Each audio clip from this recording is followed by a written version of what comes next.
Welcome to my channel साडा accounts classes. तो आज के इस वीडियो में हम dissolution of a partnership firm के क्वेश्चन को सॉल्व करेंगे। पिछले वीडियो में हमने इस चैप्टर के बेसिक कॉन्सेप्ट को समझा था। अगर आपने उस वीडियो को नहीं देखा है तो नीचे डिस्क्रिप्शन बॉक्स में उसकी लिंक दी हुई है, वहां से जाके आप उसे देख सकते हैं। इस चैप्टर में हमारे बेसिक कॉन्सेप्ट का क्लियर होना बहुत ज़रूरी है। अगर हमारे बेसिक कॉन्सेप्ट क्लियर नहीं होंगे तो क्वेश्चन को बनाने के टाइम हमें बहुत सारे प्रॉब्लम को फेस करना पड़ सकता है। जैसा कि मैंने आपको पहले बताया कि आज के इस वीडियो में हम dissolution of a partnership firm के क्वेश्चन को सॉल्व करेंगे। ठीक है, तो सबसे पहले हम अपने क्वेश्चन को देखते हैं कि हमारा क्वेश्चन है क्या। तो ये रहा हमारा क्वेश्चन। तो क्वेश्चन को हम सबसे पहले एक बार पढ़ लेंगे अच्छे से कि हमारे क्वेश्चन में हमें बोल क्या रहा है। ठीक है, तो यहाँ पे लिखा है Ram and Hari are equal partners in a firm, यानी कि राम और हरी दो पार्टनर है जो इक्वल के पार्टनर है फर्म में। They decide to dissolve the partnership on 31 March 2017 when the statement of affairs was as follow, यानी कि उन्होंने अपने फर्म को डिसॉल्व करने का डिसीजन लिया जो कि 31 मार्च 2017 को होगा। ठीक है, और उस टाइम पे उनका बैलेंस शीट क्या था वो दिया हुआ है हमारे यहाँ पास। ठीक है, तो अब हम अपने बैलेंस शीट को देखेंगे कि हमारे बैलेंस शीट में कौन कौन सा आइटम दिया हुआ है। ठीक है, तो हमारे लाइबिलिटी साइड पे सन्ड्री क्रेडिटर्स है जो कि 2700 का है। रिजर्व फंड है जो 3000 का है। हरी का लोन अकाउंट है जो कि 3000 का है। और पार्टनर का कैपिटल दिया हुआ यानी कि राम और हरी का कैपिटल जो कि 12000 और 12000 का है। ठीक है, और अब हमारे एसेट साइड पे हमारे पास कैश एट बैंक है जो 3000 का है। सन्ड्री डेटर 850 का, प्लांट 4700 का, स्टॉक 15150, लीज 6000 का और फर्नीचर हमारा 3000 का है। तो आगे हम इस क्वेश्चन में अपने जो हमारे एडिशनल इंफॉर्मेशन है उससे भी एक बार पढ़ लेते हैं। तो यहाँ पे लिखा हुआ है the lease was sold for ₹6300, यानी कि जो हमारा लीज था वो 6300 में बिक गया। फर्नीचर फॉर ₹3300, फर्नीचर हमारा 3300 में बिका। एंड स्टॉक फॉर ₹13,800, यानी कि स्टॉक हमारा 13800 में बिका। The book taps realised only ₹800, यानी कि जो हमारे डेटर थे देनदार उससे सिर्फ हमें 800 रुपए ही मिले। ठीक है, वेयर एज प्लांट रियलाइज्ड ₹4800, और जो हमारा प्लांट था वो 4800 में बिका। The creditors were paid ₹2600 in full settlement, यानी कि जो हमारे क्रेडिटर्स थे लेनदार उन्हें सिर्फ हम लोगों ने 2600 पेमेंट किया और वहीं पे उनका फुल सेटलमेंट हो गया।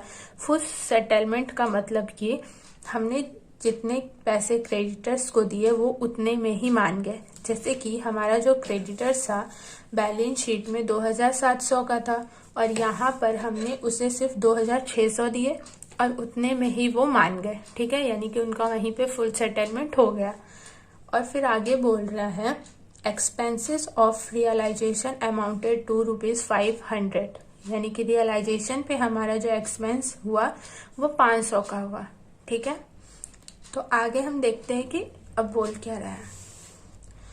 You are required to prepare the realisation account, Hari loan account, partners capital account and bank account. ठीक है, तो सबसे पहले हम रियलाइजेशन अकाउंट को बनाएंगे, उसके बाद हमारा हरी का लोन अकाउंट बनेगा।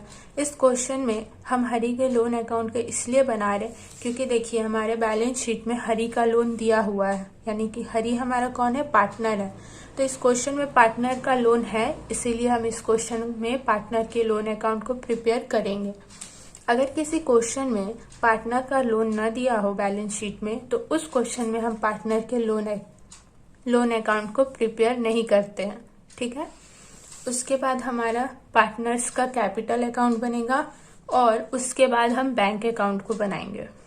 ठीक है, इस क्वेश्चन में बैंक था इसीलिए इस क्वेश्चन में हम बैंक अकाउंट को बनाएंगे। ठीक है, अगर किसी क्वेश्चन में कैश रहता है तो वहां पे हम कैश अकाउंट को बनाते हैं।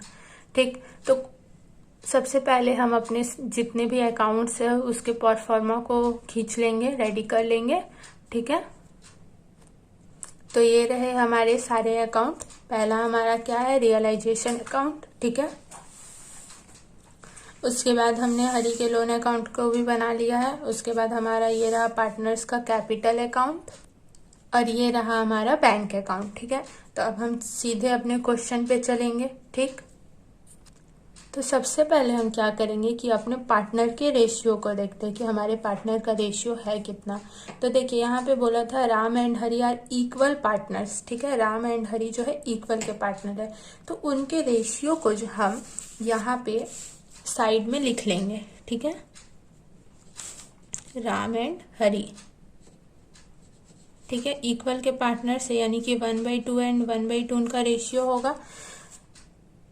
इस रेशियो को हमने इस जगह पे इसलिए लिख लिया क्योंकि जब हम रियलाइजेशन अकाउंट को बना लेंगे तो उसके बाद आखिरकार हमारे रियलाइजेशन का लॉस या प्रॉफिट दोनों में से कुछ एक जरूर निकलेगा। तो उन चीज़ों को जो हम अपने पार्टनर को देंगे, चाहे वो लॉस हो या प्रॉफिट, तो हम उसे किस रेशियो में देंगे वो हमें यहाँ देखने से साफ तौर पे पता चल जाएगा, इसलिए हम इसे यहाँ पे लिख लेंगे। ठीक है, तो अब हम अपने बैलेंस शीट को देखेंगे।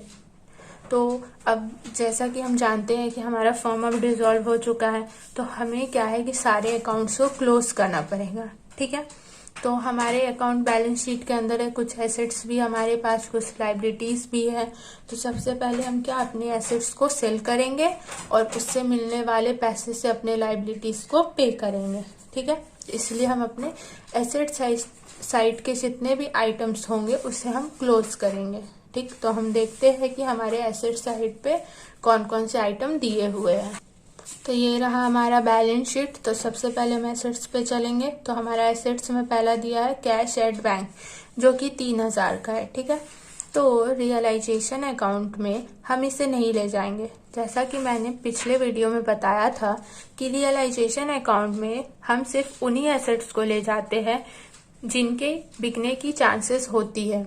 ठीक है, मतलब कि वो बिकेंगे और उसके बाद हमें उससे पैसे मिलेंगे। ठीक है, तो यहाँ पे देखिए हमारा कैश एट बैंक दिया है, तो कैश तो पहले से ही कैश है। ठीक है, तो इसीलिए ये हमारे रियलाइजेशन अकाउंट में नहीं जाएगा, इसे हम बैंक अकाउंट में ले जाएंगे। ठीक है, और बैंक अकाउंट में हम इसे अभी ओपन रखेंगे। इसका हिसाब किताब हम सबसे लास्ट में करेंगे। ठीक, तो इसे हम कहाँ ले जाएंगे, अपने बैंक अकाउंट में। तो चलिए हम इसे अपने बैंक अकाउंट में एंट्री कर लेते हैं। तो ये रहा हमारा बैंक अकाउंट। तो देखिए ये बैंक अकाउंट के डेबिट साइड पे जाएगा, क्योंकि जो हमारा एसेट्स होता है वो हमारा डेबिट साइड पे होता है, तो इसीलिए हम इसे कहाँ ले जाएंगे, बैंक के डेबिट साइड पे। तो हम यहाँ पे लिख लेंगे टू बैलेंस BD। ठीक है, कितने का है वो, 3000 का है, तो इसलिए हम यहाँ पे लिख देंगे 3000।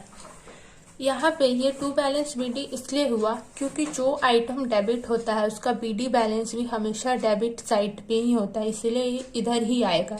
ठीक है, तो अब हम अपने बैलेंस शीट के नेक्स्ट आइटम को देखेंगे। तो देखिए हमारे यहाँ पे सन्ड्री डेटर दिया है जो कि 850 का है।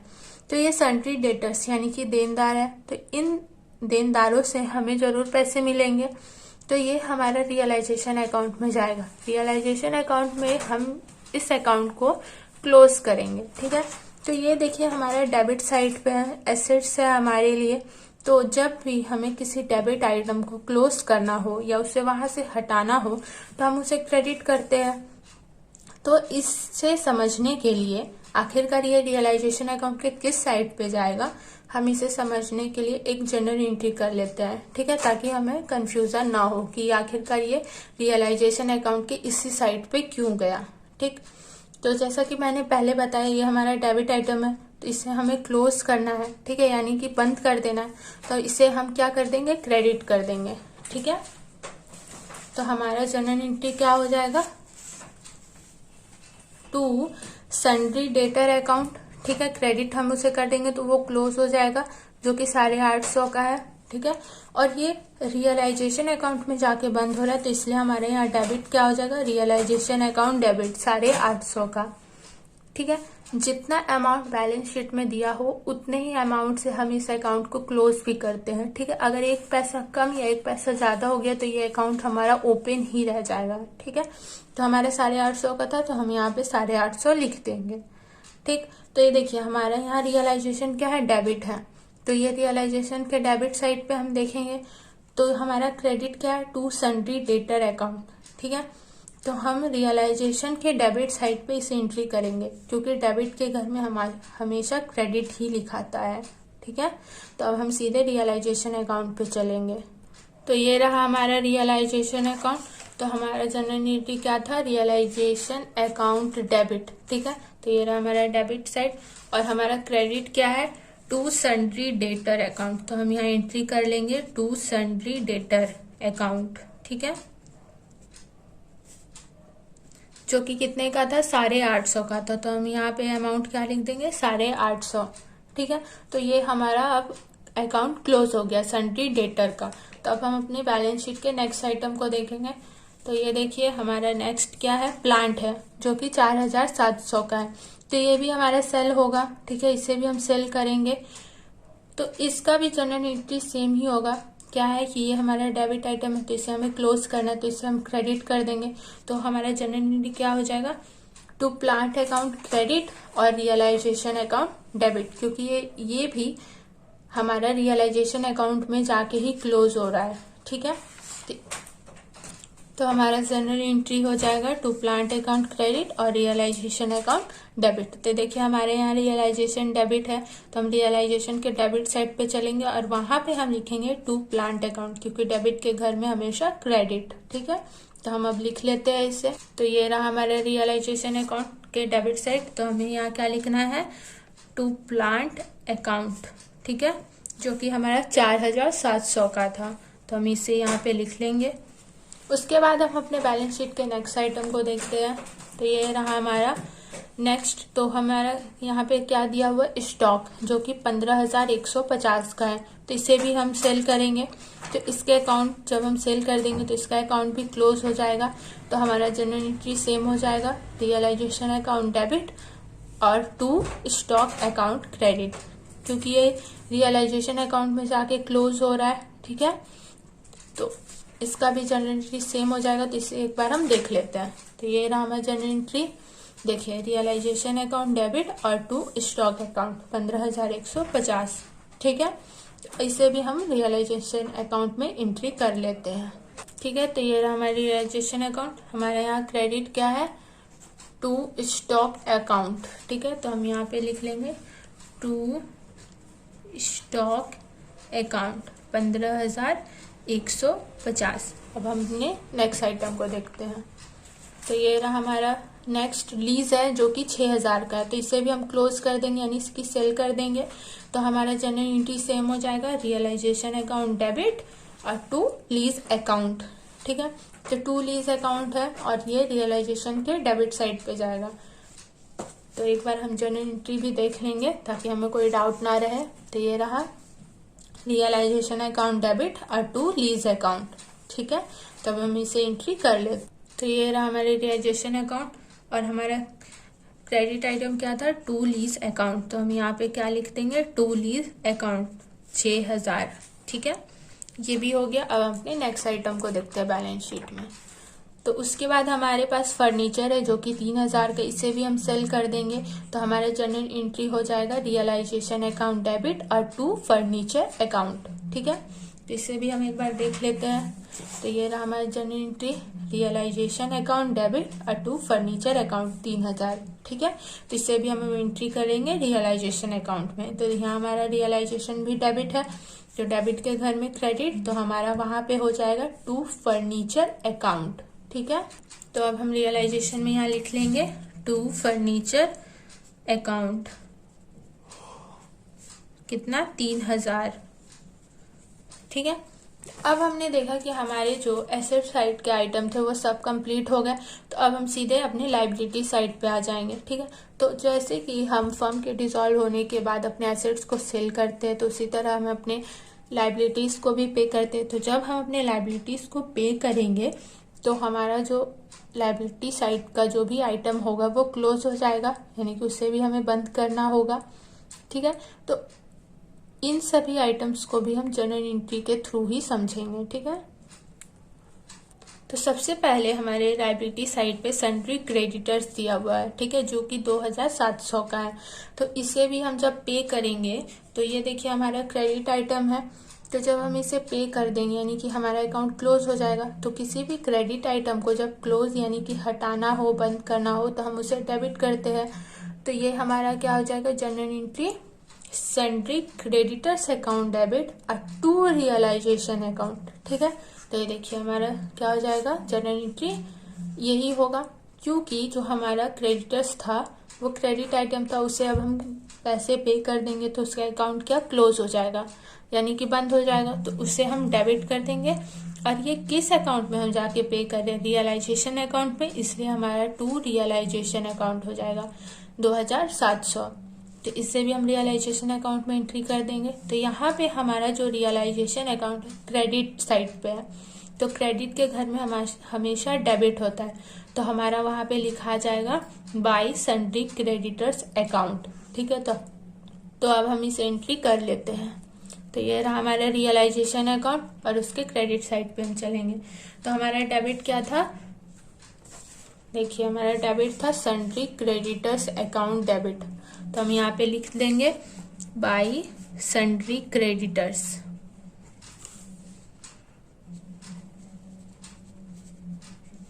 ठीक, कितने का था हमारा, 2700 का। तो हम यहाँ पे लिख देंगे 2700। ठीक है, तो अब हम अपने लायबिलिटी साइड के नेक्स्ट आइटम को देखते हैं। ठीक है, तो हमारा नेक्स्ट दिया हुआ है रिजर्व फंड, जो कि 3000 का है। तो ये रिजर्व फंड जो हमारा प्रॉफिट से बना होगा, क्योंकि किसी भी प्रकार का रिजर्व जो हमारा होता है वो हमेशा प्रॉफिट से बनता है, और प्रॉफिट किसका होता है, मालिक का होता है। तो इस रिजर्व फंड को हम रियलाइजेशन में नहीं ले जाएंगे, इसे हम अपने पार्टनर्स के बीच डिवाइड कर देंगे। ठीक है, क्योंकि जो प्रॉफिट है वो हमेशा मालिक का ही होता है, तो इसलिए हम इसे पार्टनर्स के कैपिटल अकाउंट में ले जाएंगे और वहां पे उन लोगों को ये प्रॉफिट दे देंगे, यानी कि अपने पार्टनर्स को। ठीक है, तो अब हम किस रेशियो में देंगे, तो देखिए हमने यहाँ पे उस रेशियो को लिखा था। देखिए इनका रेशियो है इक्वल इक्वल का, यानी कि हम जब उन्हें प्रॉफिट देंगे तो इक्वल इक्वल ही देंगे। ठीक है, तो इसका जर्नल एंट्री क्या होगा, ये पार्टनर्स के कैपिटल अकाउंट पे किस साइड पे जाएगा, इसे भी हम एक जर्नल एंट्री के थ्रू देख लेते हैं। ठीक है, तो देखिए ये जो हमारा रिजर्व फंड है ये प्रॉफिट से बना था। तो जो प्रॉफिट होता है नॉमिनल अकाउंट में क्रेडिट आइटम होता है। तो जब हम इस प्रॉफिट को अपने पार्टनर्स को दे देंगे तो ये हमारा प्रॉफिट खत्म हो जाएगा। तो जब खत्म हो जाएगा मतलब कि वो बंद हो जाएगा, तो उसे हम क्या कर देंगे, डेबिट कर देंगे। ठीक है, तो इसीलिए हमारा रिजर्व फंड यहाँ क्या हो जाएगा, डेबिट हो जाएगा। वो कितने का था, बैलेंस शीट में 3000 का था, इसलिए हम यहाँ पे 3000 लिखेंगे। और अब हम इसे किसे देंगे, अपने मालिक को। ठीक है, तो हमारा मालिक कौन है, राम और हरि है, जिनका रेशियो जो है इक्वल इक्वल का है। ठीक है, तो इसीलिए हम यहाँ पे उन दोनों को, इस रिजर्व फंड को इक्वल इक्वल दे देंगे। ठीक है, यानी कि 1500 और 1500। ठीक है, तो देखिए हमारा यहाँ क्या है, जो पार्टनर का कैपिटल है वो क्रेडिट साइड पे है। देखिए टू राम्स कैपिटल अकाउंट और टू हरी कैपिटल अकाउंट। तो हम इसे पार्टनर के कैपिटल अकाउंट में ले जाएंगे और पार्टनर की क्रेडिट साइड पे, पार्टनर के कैपिटल अकाउंट की क्रेडिट साइड पे। ठीक है, तो क्रेडिट के घर में हमेशा डेबिट। तो हमारे यहाँ डेबिट क्या है, रिजर्व फंड अकाउंट डेबिट। ठीक है, तो अब हम इसे एंट्री कर लेते हैं। तो ये रहा हमारा पार्टनर का कैपिटल अकाउंट। तो हम इसमें अपनी एंट्री को करेंगे। तो देखिए हमारा यहाँ पार्टनर का कैपिटल क्या है, क्रेडिट है। तो ये रहा हमारा पार्टनर का क्रेडिट, और यहाँ पे डेबिट क्या है, रिजर्व फंड अकाउंट डेबिट। तो हम यहाँ पे लिख देंगे। तो इसे लिखने से पहले हम एक काम करते हैं, जो हमारे पार्टनर का कैपिटल दिया हुआ बैलेंस शीट में उसे लिख लेते हैं। ठीक है, तो देखिए बैलेंस शीट में हमारे पार्टनर का कैपिटल है, राम का भी 12000 और हरि का भी 12000। तो ये कैपिटल भी हमारा पार्टनर के कैपिटल अकाउंट में जाएगा, क्योंकि ये कैपिटल किसका है, पार्टनर का है। ठीक है, तो हम इसे यहाँ पे लिख लेंगे तो ये हमारा यहाँ हो जाएगा बाई बैलेंस BD। ठीक है, कितना, 12,000 और 12,000। ठीक, तो ये हमारा इसी साइड पे क्यों आया, क्योंकि देखिए हमारे पार्टनर का जो कैपिटल होता है वो क्रेडिट आइटम है, वो हमारा लेनदार है। तो इन लेनदारों को हम अपने बाहरी लेनदारों को पे करने के बाद पे करेंगे, यानी कि हम जब अपने रियलाइजेशन अकाउंट को प्रिपेयर कर लेंगे उसके बाद। ठीक है, इसीलिए हमें यहाँ पे इनके अकाउंट को अभी ओपन रखना है। ठीक है, और जो भी क्रेडिट आइटम होते हैं उनका जो BD बैलेंस होता है हमेशा क्रेडिट साइड पे ही होता है, इसलिए हमारे यहाँ क्या लिखाएगा, बाई बैलेंस BD, 12,000 और 12,000 जो अमाउंट हमारा बैलेंस शीट में दिया हुआ है। तो अब जाके हम जो रिजर्व फंड अपने कैपिटल्स के बीच डिवाइड किए हैं उसके एंट्री को कर लेंगे। ठीक है, तो एक बार फिर हम अपने जनरल एंट्री को देखते हैं। तो हमारे यहाँ पे क्या है, रिजर्व फंड अकाउंट डेबिट है और इन दोनों का कैपिटल क्रेडिट है। तो हम इन दोनों के कैपिटल के क्रेडिट साइड पे चलते हैं। तो ये रहा हमारा क्रेडिट साइड और हमारे यहाँ डेबिट क्या है, रिजर्व फंड अकाउंट डेबिट। तो हम यहाँ पे क्या लिख देंगे, बाई रिजर्व फंड। ठीक है, कितना कितना, 1,500 और 1,500। ठीक है, तो हम यहाँ पे अमाउंट को एंट्री कर देंगे। तो अब हमारा रिजर्व फंड का भी काम हो गया। तो अब हम अपने बैलेंस शीट के नेक्स्ट आइटम को देखते हैं। तो देखिए हमारा बैलेंस शीट में हम नेक्स्ट आइटम सिर्फ हरी का लोन अकाउंट बच गया है, क्योंकि जो ये कैपिटल था हमने इसे पहले ही पार्टनर के कैपिटल अकाउंट में एंट्री कर दिया है। तो हरी का लोन अकाउंट, तो ये हमारा हरी के लोन अकाउंट में जाएगा, जैसा कि हमने क्वेश्चन में हरी के लोन अकाउंट को भी प्रिपेयर करना है। ठीक है, तो ये हमारा कहाँ चल जाएगा, हरी के लोन अकाउंट में। हरी के लोन अकाउंट को अभी हम ओपन रखेंगे, इसे अभी हम क्लोज नहीं करेंगे, क्योंकि सबसे पहले हम अपने जो बाहरी लेनदार है उसे पे करेंगे। ठीक है, यानी कि अपने एक्सटर्नल लायबिलिटी को पे करेंगे। और ये जो हरी का लोन अकाउंट है एक तरह से हमारा ये इंटरनल लायबिलिटी ही है, क्योंकि ये तो पार्टनर का लोन है, ना कि किसी बाहर के आदमी का लोन। ठीक है, तो इसलिए हम इसे अभी क्या ओपन रखेंगे। तो देखिए ये हरी का लोन अकाउंट हमारा क्या है, जो हरी हमारा लेनदार है यानी कि क्रेडिट, उसे हम बाद में पे करेंगे पैसे। तो ये हमारा क्रेडिट आइटम है, तो इससे हम हरी के लोन अकाउंट में क्रेडिट साइड पे ले जाएंगे। और जो आइटम क्रेडिट होता है उसका BD बैलेंस भी हमेशा क्रेडिट साइड पे ही होता है। ठीक है, तो इसलिए यहाँ पे क्या लिखा जाएगा, हरी के लोन अकाउंट में बाई बैलेंस BD, कितना, 3,000, जैसा कि बैलेंस शीट में दिया हुआ था। ठीक, तो अब हमने देखा कि हमने बैलेंस शीट के जितने भी आइटम्स थे उन सभी को अपनी अपनी जगह पे एंट्री कर दिया। तो अब हम बैलेंस शीट के नीचे के इंफॉर्मेशन को देखेंगे, यानी कि जो हमारा एडिशनल इंफॉर्मेशन दिया हुआ था। ठीक, तो चलिए अब हम उसे देख लेते हैं। तो देखिए हमारे यहाँ पे क्या क्या लिखा हुआ है, the lease was sold for ₹6,300, lease बिक गया 6,300 में, और फर्नीचर बिका 3,300 में। ठीक है, और स्टॉक बिका हमारा 13,800 में। तो ये तीनों चीज ही एक साथ बिक रहा है। तो हम क्या करेंगे कि इन तीनों को ही एक साथ पहले ऐड कर लेंगे और उसके बाद हम जनरल एंट्री कर लेंगे कि आखिरकार हमारा जनरल एंट्री हो क्या रहा है। तो जनरल एंट्री करने से एक फायदा हमें ये होता है कि हमें आखिरकार समझ आता है कि आखिरकार रियलाइजेशन अकाउंट में ये आइटम इधर ही साइड क्यों गया। ठीक है, हम उस आइटम को किस साइड पे ले जाएंगे। तो चलिए सबसे पहले हम क्या करेंगे, इन तीनों ही एसेट्स के अमाउंट को ऐड कर लेंगे। ठीक है, तो हमारे पास क्वेश्चन में लीज कितने का दिया था, 6,300 का, फर्नीचर था 3,300 का और स्टॉक था 13,800 का। तो जब हम इन तीनों को ऐड करेंगे तो हमारा क्या हो जाएगा, 23,400 आएगा टोटल अमाउंट। ठीक है, तो हम इन सभी एसेट्स को सेल कर रहे हैं। तो जब हम एसेट्स को सेल करेंगे तो क्या होगा कि हमारे पास पैसे आएंगे। ठीक है, तो जब पैसा आएगा तो हमारे यहाँ क्या हो जाएगा, बैंक अकाउंट डेबिट। ठीक है, और कितना पैसा आएगा, 23,400। तो इसलिए हम यहाँ पे क्या लिख देंगे, 23,400। और हमारा यहाँ पे हो जाएगा टू रियलाइजेशन अकाउंट। ठीक है, ये टू रियलाइजेशन अकाउंट हमारे इसलिए यहाँ पे होगा क्योंकि देखिए ये जो तीनों ही हमारे एसेट्स हैं ये किस घर में जाके क्लोज है, रियलाइजेशन अकाउंट में जाके क्लोज है, ठीक है। तो इसलिए हम यहाँ पे ना तो लीज ना तो फर्नीचर और ना ही स्टॉक लिखेंगे, हमारा यहाँ पे क्या लिखाएगा, टू रियलाइजेशन अकाउंट, ठीक है। तो अब हम इसे एंट्री कर लेंगे। तो सबसे पहले हम चलेंगे रियलाइजेशन अकाउंट में।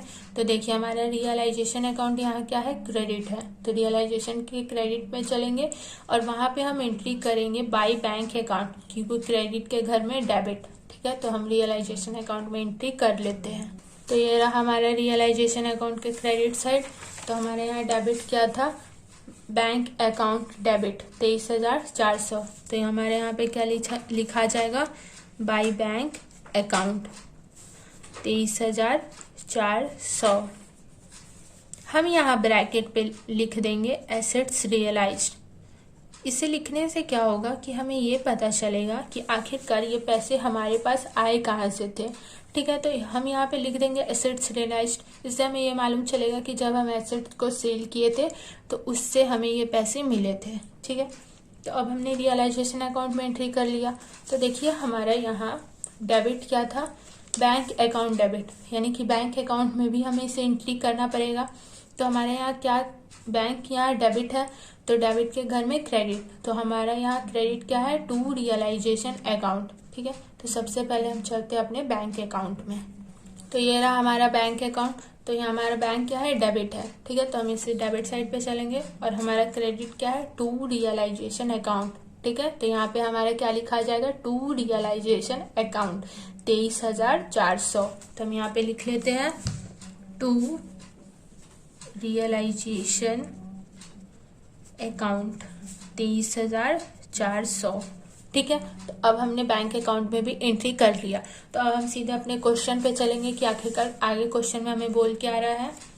तो देखिए हमारे आगे क्वेश्चन में बोल रहा है, the book debts realised only ₹800, यानी कि जो हमारे डेटर थे यानी कि देनदार, उससे सिर्फ हमें 800 रुपये मिले। हमारा देनदार आखिरकार था कितने का, 850 का था और हमें मिले सिर्फ 800, ठीक है।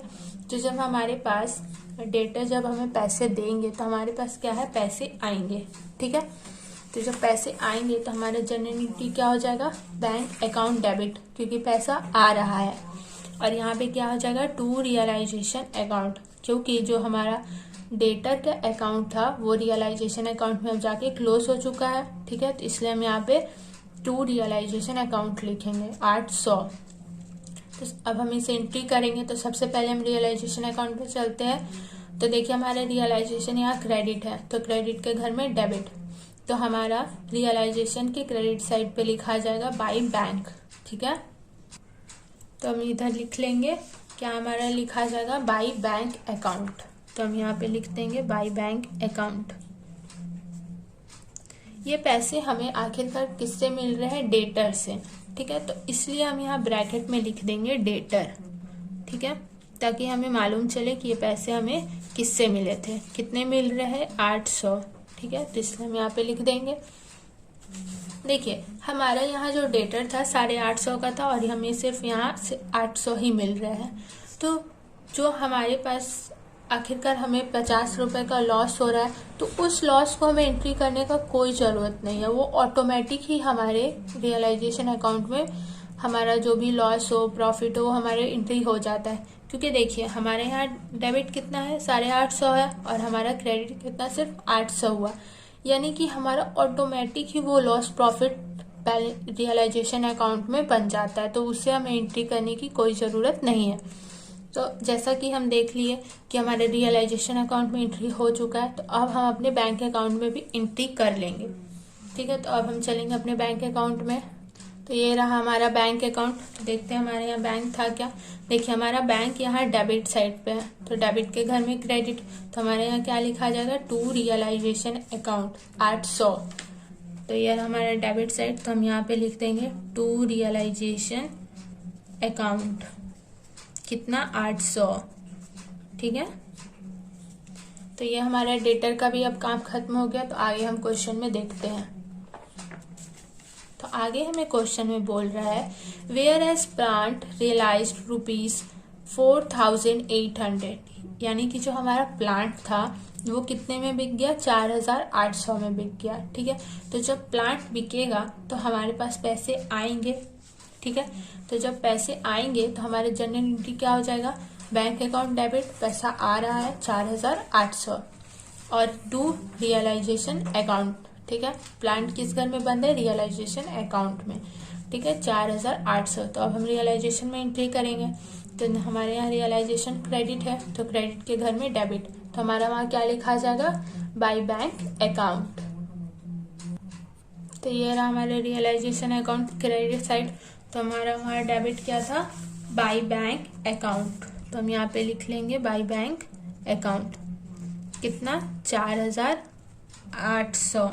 ठीक है, हम यहाँ पे ब्रैकेट में प्लांट लिख देंगे। ठीक है, इससे ये मालूम चलेगा कि आखिरकार हमारे पास ये पैसे आए कहाँ से, प्लांट के बिकने से आए, तो इसलिए हम यहाँ ब्रैकेट में प्लांट लिख देंगे। ये प्लांट नहीं भी लिखने से चलेगा, क्योंकि इसे हम सिर्फ अपने समझने के लिए लिख ले रहे हैं, ताकि आगे चल के हमें ये कंफ्यूजन ना हो कि कौन कौन सा पैसा हमें किस किस एसेट्स को सेल करने के बाद मिला था। ठीक है, तो अब हम रियलाइजेशन अकाउंट में हमने एंट्री कर ली, तो अब हम सीधे अपने बैंक अकाउंट पे चलेंगे, क्योंकि वहाँ पे भी हमें एंट्री करना है। तो ये रहा हमारा बैंक अकाउंट। तो अब हम देखते हैं हमारा बैंक अकाउंट था क्या।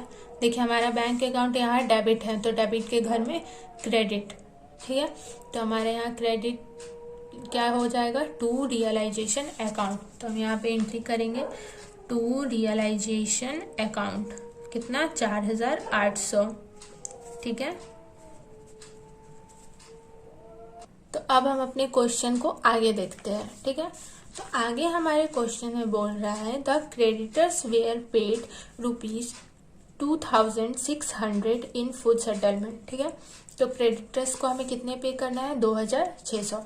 तो जब हम क्रेडिटर्स को पे करेंगे तो हमारे पास से क्या है, पैसे जाएगा, तो पैसा जब जाएगा तो हमारा जनरल एंट्री क्या हो जाएगा, टू बैंक अकाउंट क्रेडिट। ठीक है, क्योंकि पैसा हमारा जा रहा है, और यहाँ पे क्या हो जाएगा, रियलाइजेशन अकाउंट डेबिट 2600।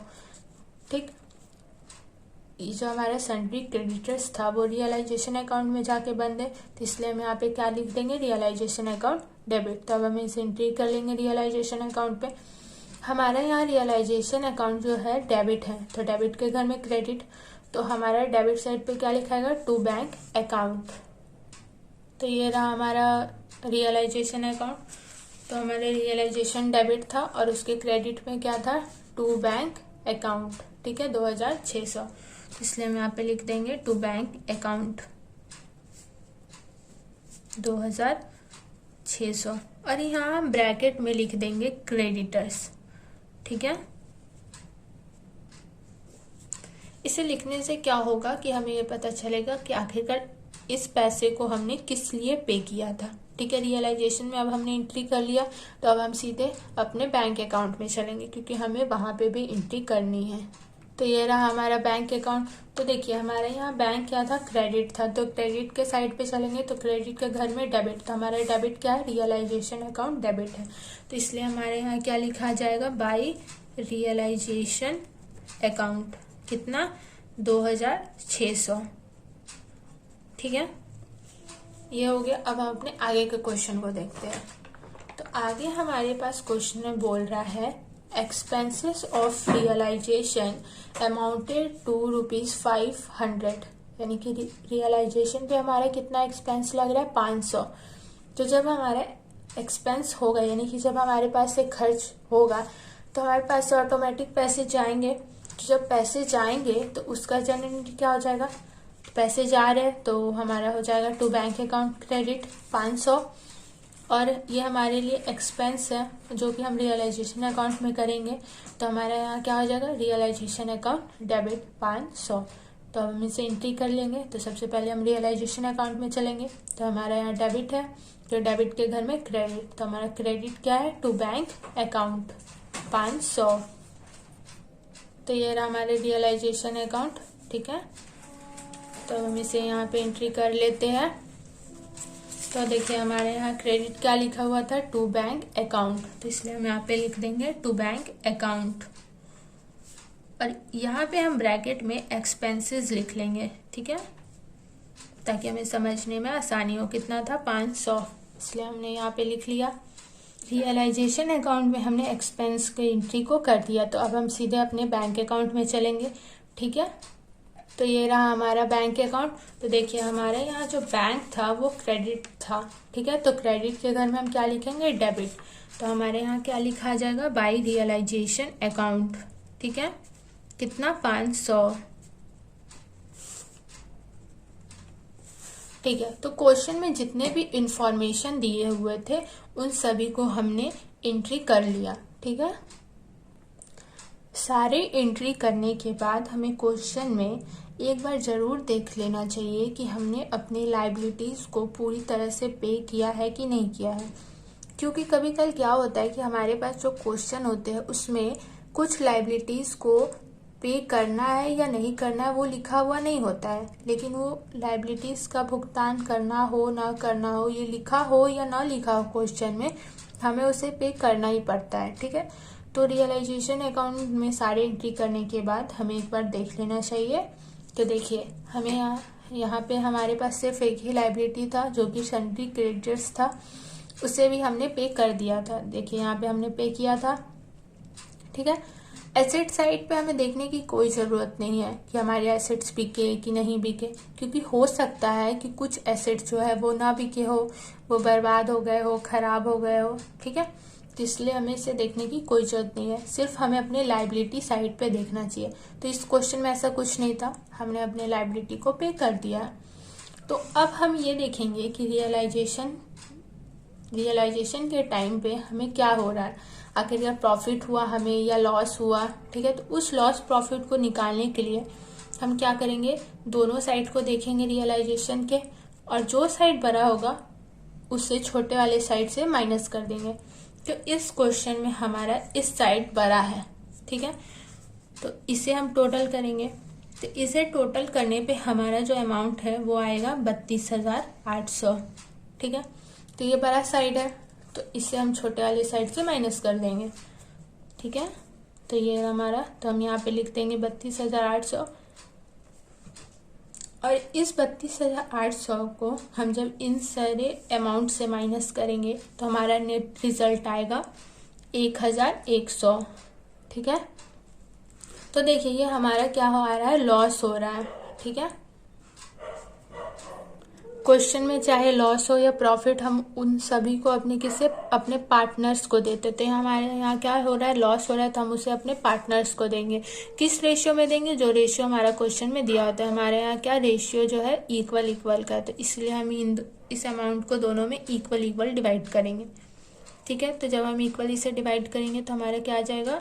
550 एंड 550। ठीक है, तो हम यहाँ पे लिख देंगे बाय लॉस ट्रांसफर टू अपने पार्टनर्स के कैपिटल में देंगे, तो इसलिए हम यहाँ पे लिख देंगे राम का कैपिटल एंड हरि का कैपिटल। ठीक है, तो अब हमने रियलाइजेशन के सारे काम को कर लिया। ठीक है, उसमें लॉस प्रॉफिट जो भी निकला हमने उसे देख लिया। ठीक है, तो ये जो लॉस है हमें इसे अपने मालिक को देना है। ठीक है, तो मालिक को कुछ भी चीज़ दिया जाता है, चाहे वो लॉस हो या प्रॉफिट, हम उसे कैश में नहीं देते, हम उसे कहाँ देते हैं? उसके कैपिटल अकाउंट में।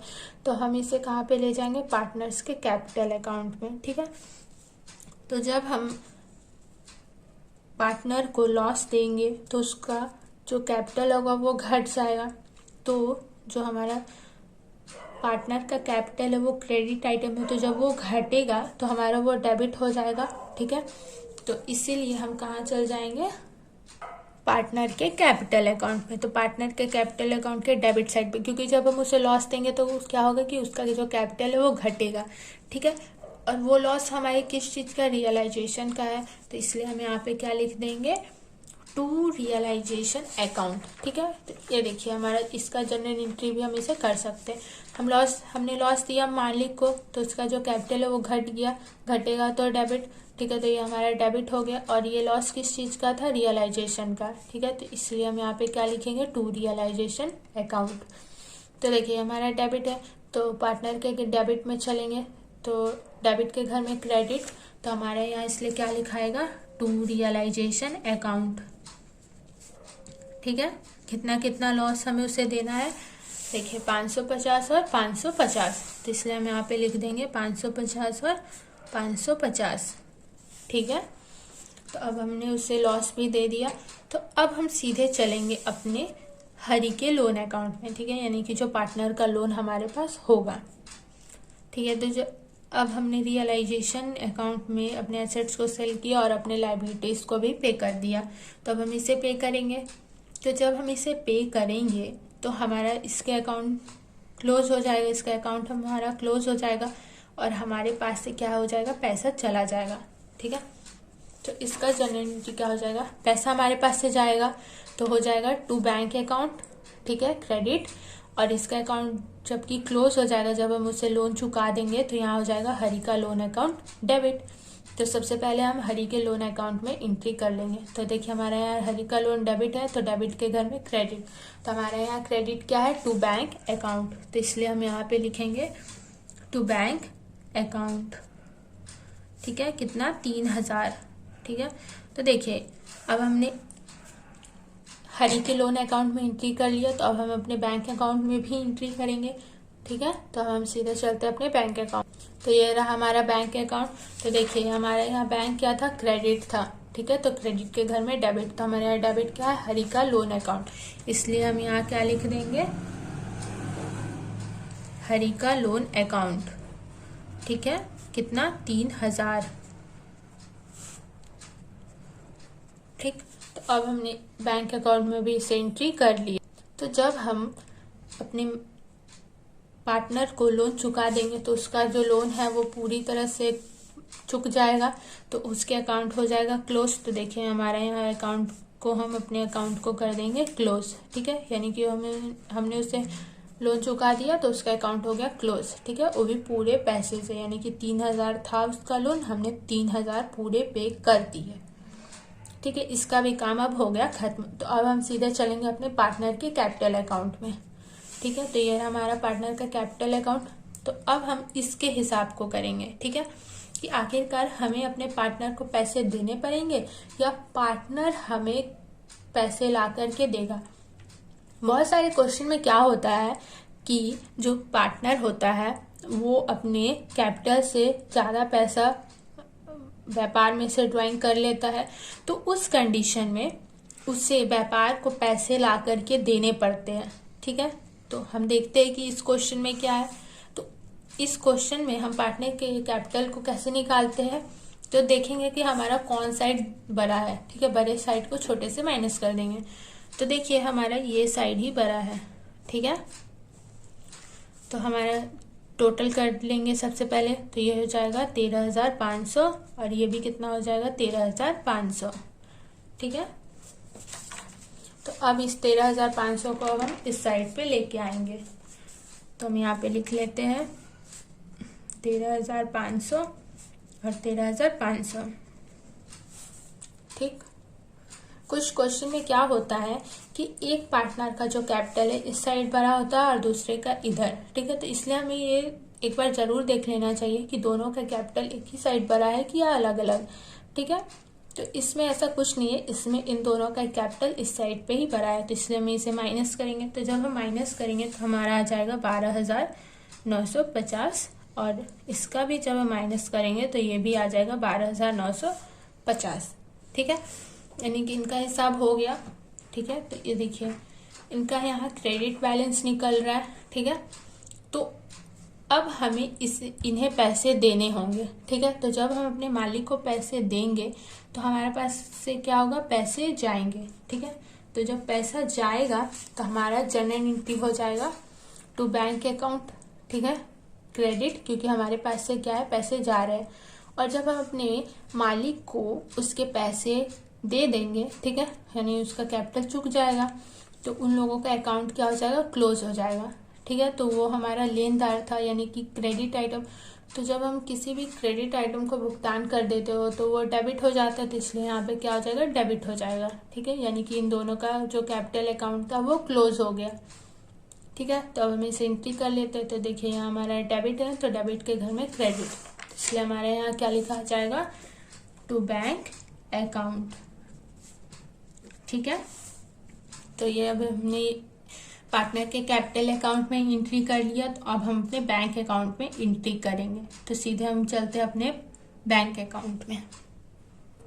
तो ये रहा हमारा बैंक अकाउंट। तो बैंक अकाउंट में हमारा क्या एंट्री होगा, देखिए हमारे यहाँ बैंक क्या था, क्रेडिट था, तो क्रेडिट के घर में डेबिट। तो हमारे यहाँ डेबिट क्या है, राम का कैपिटल एंड हरि का कैपिटल, इसलिए हम यहाँ पे क्या लिख देंगे, Ram capital and Hari capital. ठीक है, और उन लोगों का कैपिटल कितना कितना था, 12,950 और 12,950। ठीक है, तो इसलिए हम यहाँ पे लिख देंगे उन लोगों के अमाउंट को, 12,950 और 12,950। ठीक है, तो अब हम अपने बैंक अकाउंट को टोटल करके देखेंगे दोनों का साइड इक्वल है कि नहीं, यानी कि डेबिट साइड और क्रेडिट साइड इक्वल है कि नहीं। अगर हमारा इक्वल आ जाएगा, इसका मतलब है कि हमने पूरे क्वेश्चन को बिल्कुल सही बनाया है। तो चलिए अब हम इसे इक्वल करके देख लेते हैं। तो सबसे पहले हम अपने इस साइड को टोटल करेंगे। ठीक है, तो टोटल जब हम करेंगे तो इस साइड पे हमारा आ जाएगा 32,000। ठीक है, और अब हम इसके इस साइड को टोटल करेंगे, तो इस साइड को भी टोटल करने पे हमारा 32,000 ही आएगा। ठीक है, इसका मतलब है कि हमने अपने क्वेश्चन को बिल्कुल सही बनाया है। ठीक है, हमारा क्वेश्चन क्या है, बिल्कुल सही, हमने सारे एंट्री को बिल्कुल सही ढंग से सही अकाउंट में उसे एंट्री किया है। ठीक, तो ये क्वेश्चन हमारा यहीं पे कंप्लीट होता है। ठीक है, हमने इस क्वेश्चन को बिल्कुल सही से बना लिया है। तो नेक्स्ट वीडियो में हम इसी चैप्टर के एक नए क्वेश्चन को सॉल्व करेंगे। ठीक है, तो अगर वीडियो अच्छी लगी हो तो लाइक, सब्सक्राइब एंड शेयर करें। Thank you.